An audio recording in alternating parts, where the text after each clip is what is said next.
On today's BESHEEK DIY episode, we will be making this beautiful Rainbow Hematite twisted crab anklet. Let's go.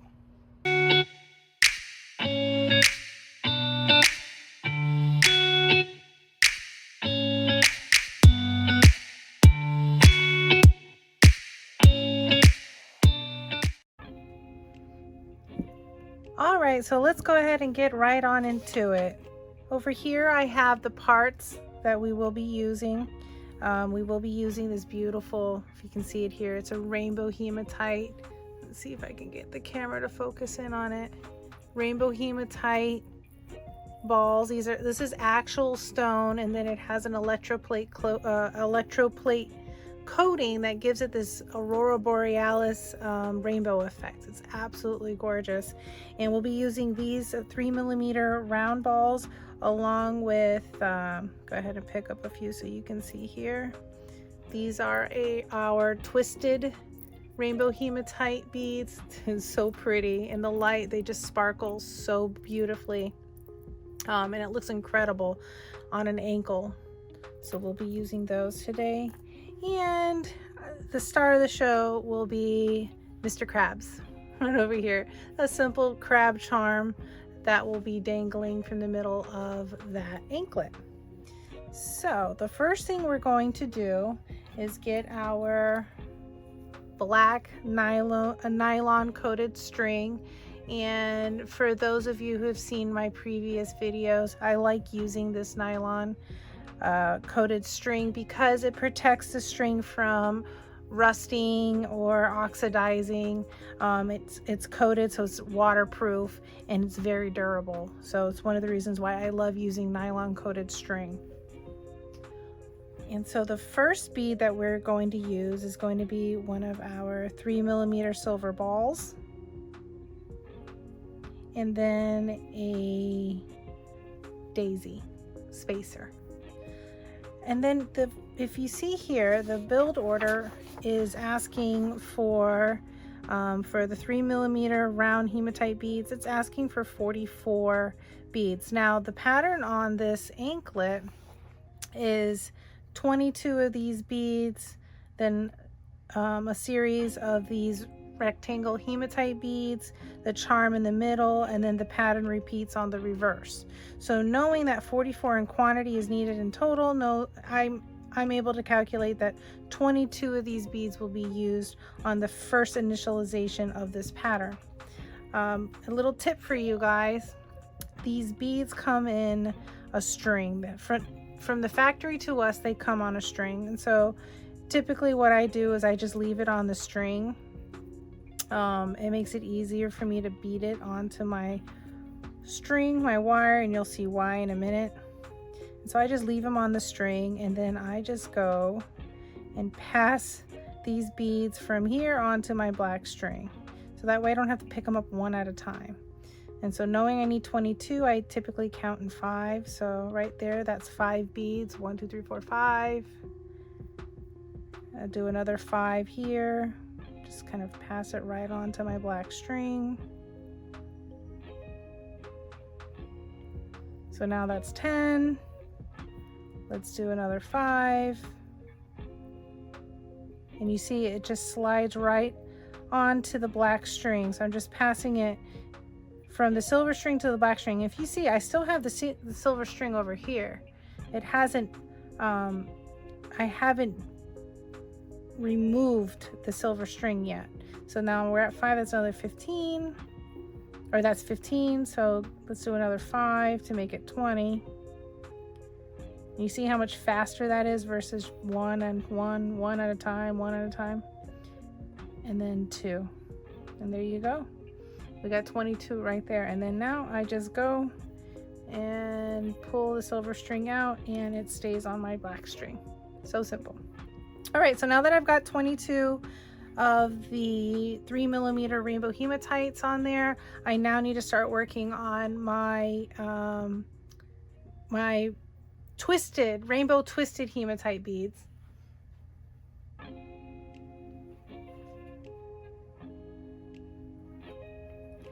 And the pattern now calls for a daisy spacer, a round 3mm silver round, another daisy spacer, and then 3 of my twisted rainbow hematite beads, just like so. And then another daisy spacer, 3mm round, and daisy spacer. And again, 3 rainbow hematite twisted beads. See? And then daisy spacer, round, and daisy spacer, and one more time. Or no, actually, I made a mistake. Let me take a look. Yeah, no, I made a mistake. It's only one set. So right here, I made a mistake. Sorry. So it's actually 6. So it's 22 3mm rounds, daisy spacer set, 3 of the twisted beads, another daisy spacer set, and 3 twisted beads.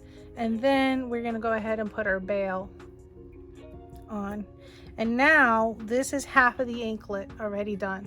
So we just need to repeat this pattern on the reverse side.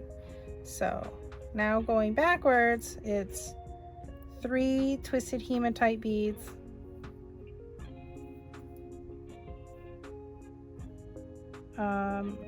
daisy spacer,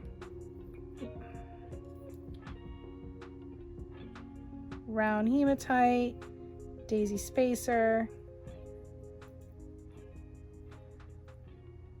3 twisted hematite beads,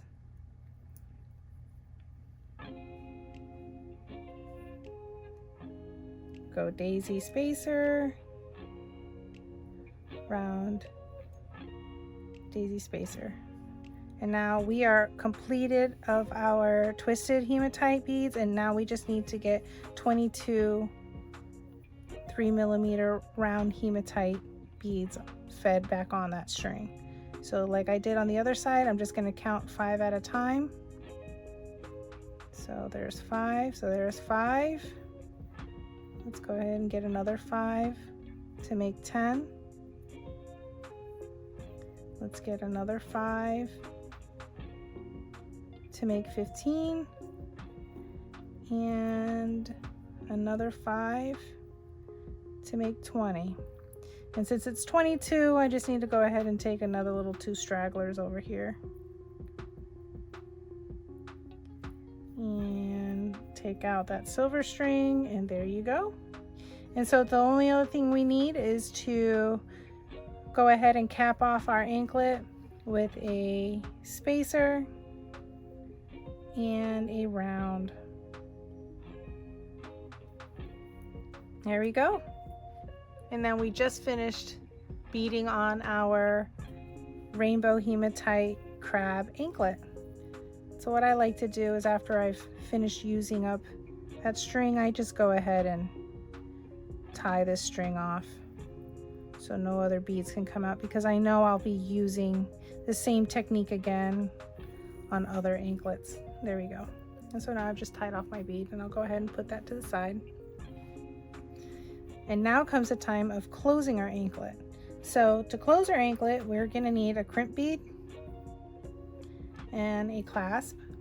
And so I have a lobster clasp, and I always like to check these clasps to make sure they're working correctly and that they're not broken. Go ahead and string on our clasp. And now that we've strung on our clasp, we're gonna go ahead and get the string. So I'm gonna hold this crimp in place. I'm gonna get this string and just kind of fold it over. You see, I folded it over the clasp. And then I'm gonna get my crimp, feed it back on both the tail and the main string, scoot it up, and still leave about a 2mm gap. Get my flat nose pliers, and we're gonna crimp down that crimp bead. We just smash it down there. See, it's nice and on there tight. Now we're gonna get the other beads, And let's hide this tail string by feeding some other beads on it. There you go.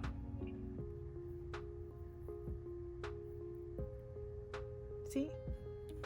And then we'll go ahead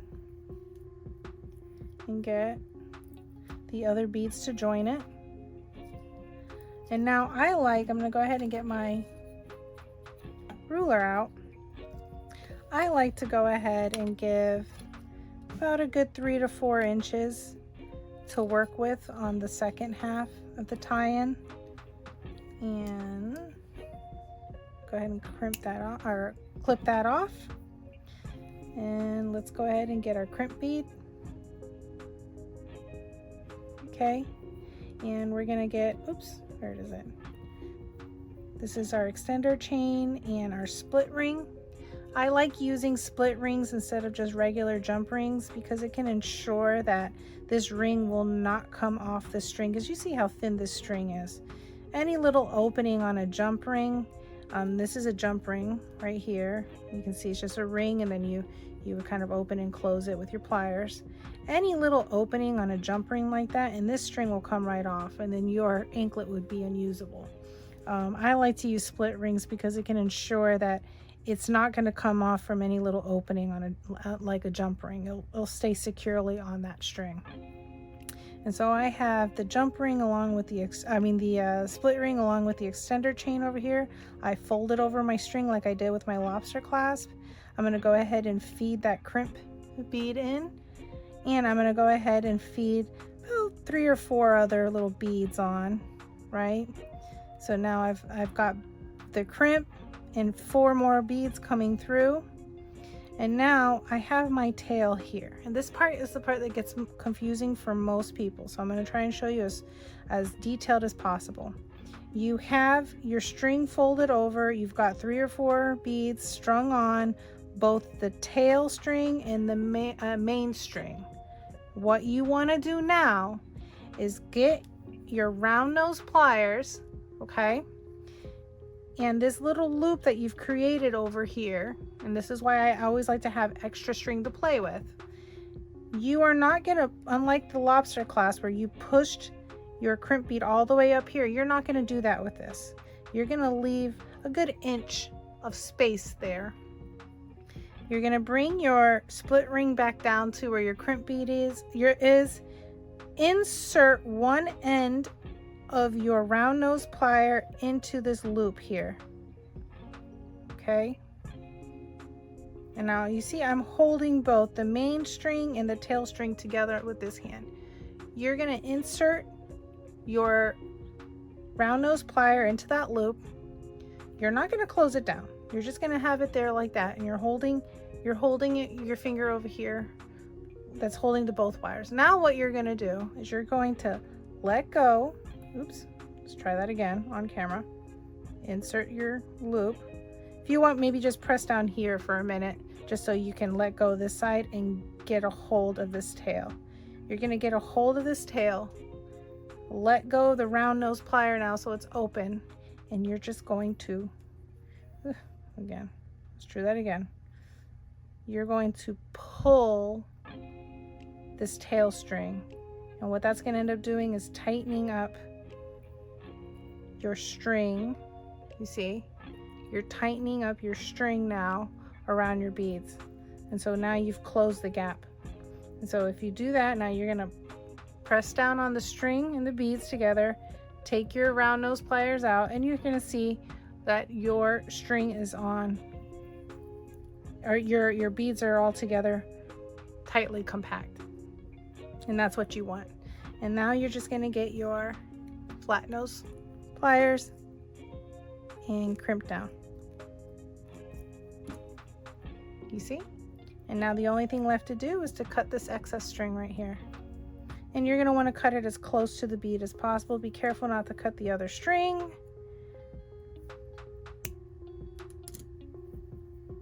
And there you go. Now both ends of the anklet have been closed up. So the only other thing left to do is to go ahead and put on your charm. So put on your charm, Just go ahead and get your round nose and your flat nose pliers. Grab that jump ring over here. This will take you a little maneuvering, learning how to hold two tools and rotate your wrist around like that. That's practice. And you're just going to open up that jump ring, get your charm, feed your charm on that jump ring, and then that empty bail, go ahead and feed that bail. And now you can go ahead and close up your jump ring like so. And there you go. And now you have a beautiful Rainbow Hematite crab anklet. Isn't she pretty? Isn't she pretty? Now in another episode, I went and I showed you how we do the measurements here at BESHEEK, and I think I forgot to show you over here, but this anklet is actually a large. The customer who ordered this anklet ordered it in the large. So you're gonna see the difference in size measurements here. Typically, what we like to do at BESHEEK is we'll go ahead and measure our anklet from end to end. So from one end to another end, and we'll leave it right at 8.5 because we understand by adding on the clasp, adding on the ring, it adds an extra inch or a little under an inch to the anklet. So we tend to string on our anklets all the way to 8.5 and then put our ends on. But because this particular anklet was ordered in a large, we went ahead and made sure that from end to end it was at 9.5. If you can see here, from the time it beaded on to the time it ended, it was a little bit over 9.5 inches. So making this total length of this anklet, as you can see here, almost 11. So 10, like 10 3/4. And so that's perfect for, you know, large ankles like myself. We get a little extra wiggle room in our anklet, which is exactly what this customer wanted. And even then we gave them an extra 2 inches on the extender chain as well. So they have plenty of room to play with. But if you have a regular size ankle or a smaller size ankle, you will only want to bead this pattern up to 8.5, which means if you're looking here, it looks like we would probably have to take off maybe 8 to 10 of these beads. So you would take off 4 and 4 on each side. So instead of 22 on each side, you might do 18 or 17. You know, just really depends on the width or the circumference of your anklet or your ankle. So yeah, there you go. This one is done in the books. It is a really beautiful anklet. It's actually, this pattern is one of our more popular ones because it wears really comfortable. It doesn't tarnish. Like I said, we use a black nylon coated string, so it's very durable. I really hope you guys enjoyed making it with me. Guys, we are growing our channel, so please like, share, and subscribe. And let's go a step further. Make a comment for me. Tell me what you learned out of this. Tell me if I was helpful. Tell me if you wish I would have elaborated on something else. Just leave a comment. Let me know how I'm doing. I really love interacting with everyone. It warms my heart. And thank you. If you've made it to this point in this video, I thank you for watching all the way through.